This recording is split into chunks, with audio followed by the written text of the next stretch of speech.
How are you, Dr. Pettit?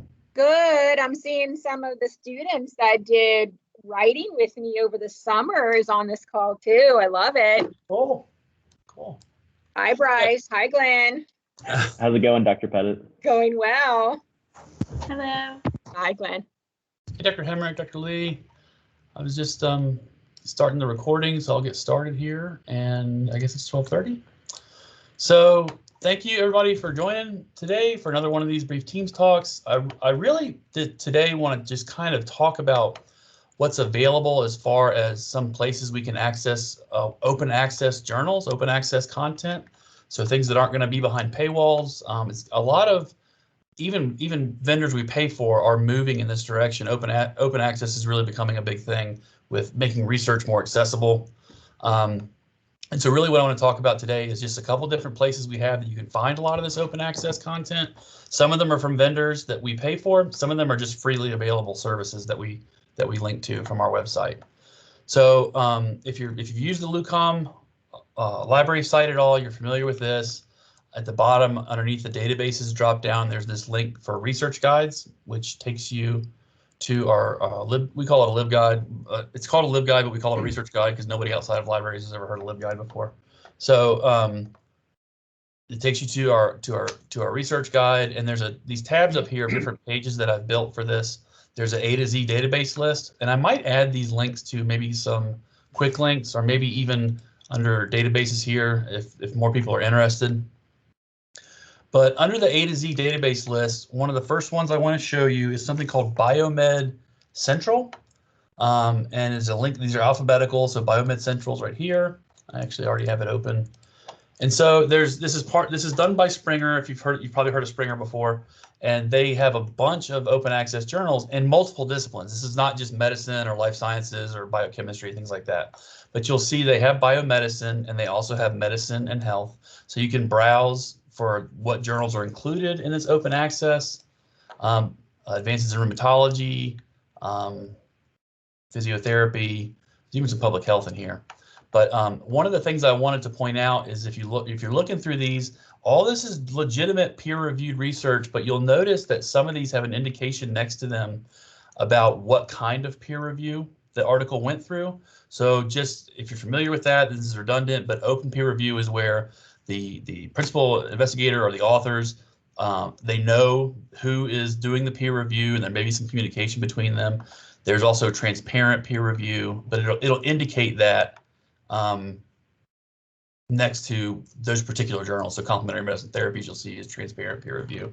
You can also, if you know of a title that's open access that you're thinking is indexed in Biomed Central, if I can get back to the top here because I scrolled so far down, you can actually search or explore journals to find particular open access journals that might be available. And again, they also have biomedicine in here. It says immunology, medical genetics.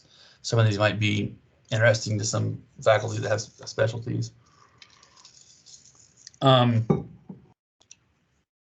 and there's also, so that's what I want to show. Journals that you can search by subject, biomedicine, medicine and health, and different kinds of peer review to see what's available in here. A resource that we or a vendor that we pay for resources is Elsevier. You guys, I'm sure, have used Clinical Key. Elsevier also makes a product that we use. We're actually fortunate to get access to it through the GFL, but Science Direct. And if you've done any kind of research, you're kind of familiar with Science Direct, which is, again, you recognize the publishing house stamp. This is also an Elsevier product. So you can search Science Direct for research by author name, journals, or keywords. But you'll see it says including open access content. It's kind of a cool new initiative from Elsevier. And if you click on this, it's kind of similar to Biomed Central. We can look for publications by if we know the title we want to browse for. And again, not all of these are going to be biomedicine or medical science, but you can actually once you're looking through here, if you want to filter out, we can say we're looking for, let's go back, and well, we can use this as an example. So we can use these facets over here, and you can actually limit to what you're looking for, because obviously we're probably not looking at habitability or life on Mars, but we can do there's life sciences. So here's biochemistry, genetics, molecular biology, health sciences, we have medicine and dentistry. So we've got 236 open access. These aren't all open access journals, but at the very least, these journals contain some open access content. Some of them are open access, full open access journals. Some of them will just have some open access content. And what's interesting about this is that Elsevier is actually not just indexing open access journals. They're including journals that they call them transformative journals. So they're journals that might have been more closed off, behind a paywall, that are transitioning into open access publications. It's kind of a trendy thing that a lot of vendors are trying to move towards now. So there are journals that before might have had all their articles behind a paywall that are they're called transformative, but they're transitioning into open access publications. But you can see hematology, hand clinics, hand rehabilitation. These are, I guess I was looking at H, so that's why. But we can use the same alphabet over here to find different alphabetically listed titles of open access journals. So if we were like to say the hand is a journal, open access journal. This is an older one, October 1983. But this is just an example, if you want to filter through. And again, this has medical and dentistry as a domain that you can search, but you can also look at, especially I guess for first and second years, biochemistry, genetics, and molecular science. You can search through in there. And again, this is part of, I don't have a direct link to this. I might add a link to their open access content, but if you go to the LUCOM Research Guide, A to Z databases, we saw Biomed Central is right here. These are alphabetic, so you can just go down to Science Direct College Edition is what we have access to. But that'll take you to Science Direct, where you can then click on the open access content. I might add a link to the open access content so it's available. And lastly, one of the things I really wanted to, this is kind of like a double objective here for me, because it's cool because it's open access. It's also cool because we have a new journal. If you've seen emails from Dr. Hogirl, he's really spearheaded this, getting a new LUCOM research journal. And this is pretty cool. Cureus is a platform that hosts not just our journal, but actually several journals by different comms. And it's not just medical schools, there's other disciplines represented here. But for our purposes, they call the e-journals channels, and you'll see they've got academic and professional societies. But if we go to academic, these are alphabetical. You'll see there's a Liberty Medicine Research channel. And this is our e-journal. And we're talking about even maybe doing a physical volume publication of this, maybe quarterly or something. There's no restriction in us being able to do that with the content that we host on the e-journal. And there's already some posters and abstracts and things hosted here. You'll see all the channel team information down there.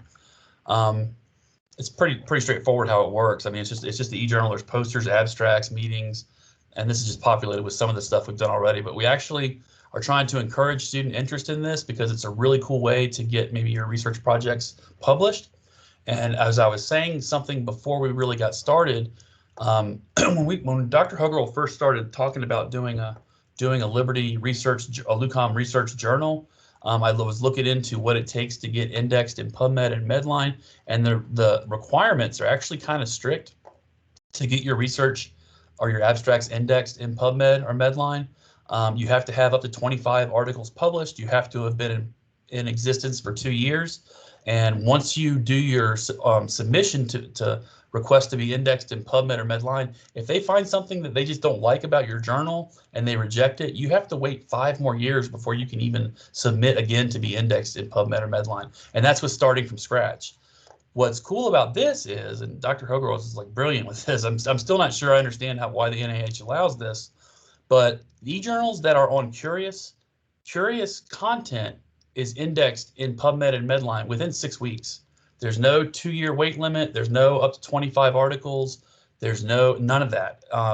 Once our research from here at LUCOM is published on this, within 6 weeks it'll be indexed in Pubmed. That's a really big deal that we're pretty excited about. And so I just wanted to kind of show you guys this is here. Encourage your interaction with it. Encourage you to talk to Dr. Hogirl if you're interested or have a project that you're working on with a faculty member that you want to get published in our new e-journal. And also, if you go back to channel academic, I just wanted to point out there are other there's a couple other, there's Penn State Neurosurgery. There's a couple of comms in here I was looking at. I don't know if it was Alabama. Yeah, Alabama College of Osteopathic Medicine. Baylor and Scott in Texas Neurosurgery has their, or that's the Department of Neurosurgery, not just the comm, but it's really cool. And all this stuff is open access. There's no paywall.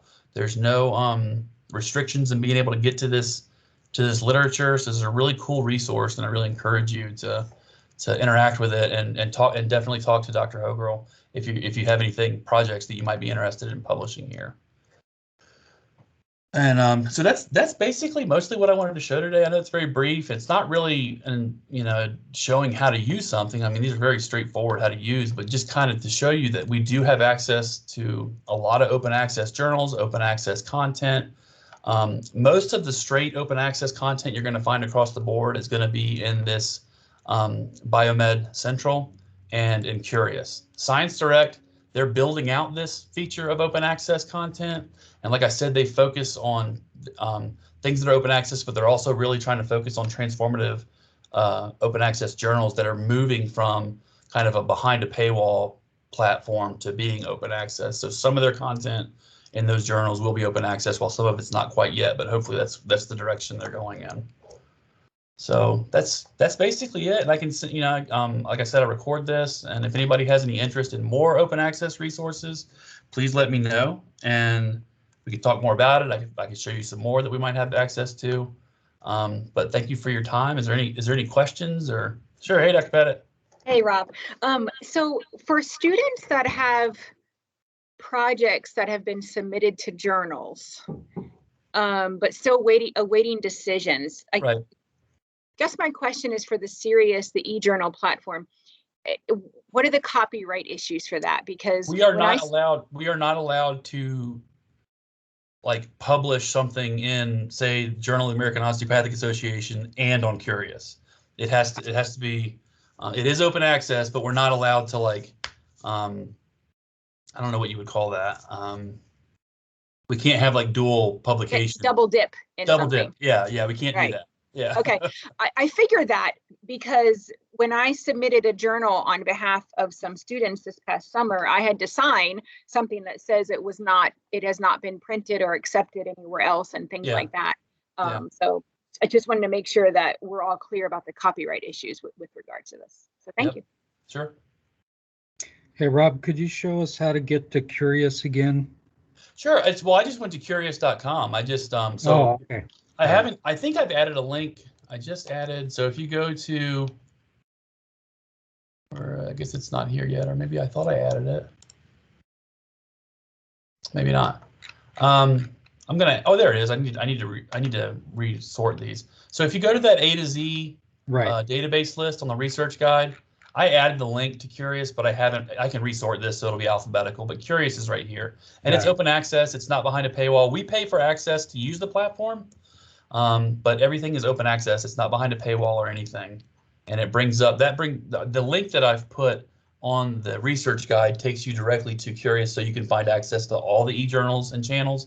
But if you want to find LUCOMs, you just go to channels, academic, and these are alphabetical. So you just go to Liberty Medicine Research Channel. Nice. Thank you. Absolutely. Well, if there's no other questions, thank you guys for your time. I know it was kind of quick, and it wasn't really showing you how to use a resource. I just really want everybody to be aware that we have access to these things because they're really pretty great. So. Thank you, Rob. Absolutely. Thanks, Rob. I hope you guys have a good rest of your day. You too.